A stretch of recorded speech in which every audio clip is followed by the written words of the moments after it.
First of all, I'd like to thank my great physician who has tried multiple methods to control my type 2 diabetes. I think at first I was in denial and wasn't taking the medications as prescribed, and she gently kind of guided me down that road.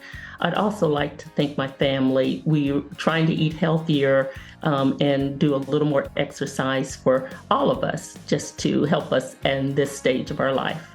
I have a huge village, and I thank them every day for their help and their support in my fight against diabetes.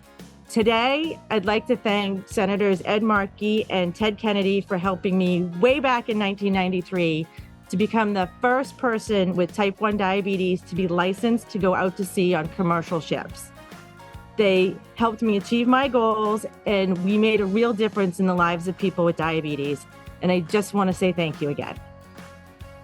I would like to thank my partners, friends, and family for helping to keep her alive all these years.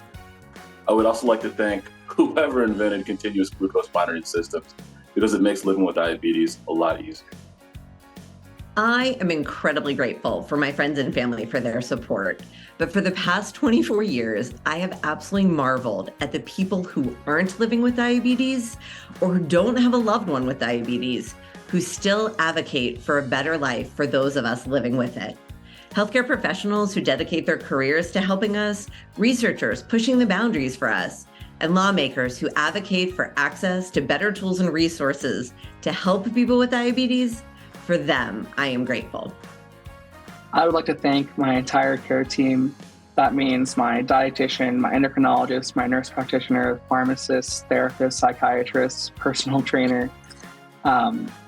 It really takes a lot of people to make sure that a diabetic is a functioning person, and I really appreciate all of them. I would like to thank every clinician and every patient who has taught me a new perspective on what it means to manage a life with diabetes. I would like to thank God, my mother, my family, and my overall support system for helping me with successful diabetes management. With their discipline and encouragement, I am now able to advocate for those living with diabetes. I would like to thank my mom on this diabetes journey. Through 20 years of life with diabetes, she was my pancreas for at least 10 of them. And that is exhausting and sometimes thankless work with a teenager. And I'm here today because of her.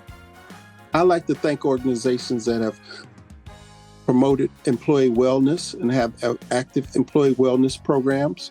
I worked at an organization where you were able to 3 days a week have an additional hour to exercise, whether you came in late because you rode your bike or you left early because you were going to a Zumba or yoga class, or at lunchtime you went jogging. So instead of having an hour lunch, you had an hour and a half.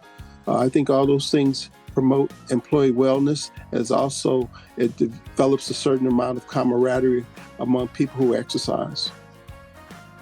I'd like to thank my family, various endocrinologists over the years, dietitians, social workers, psychologists, friends with diabetes, friends without diabetes, professors who have been accommodating, school nurses, and everyone at DPAC for making me feel less alone.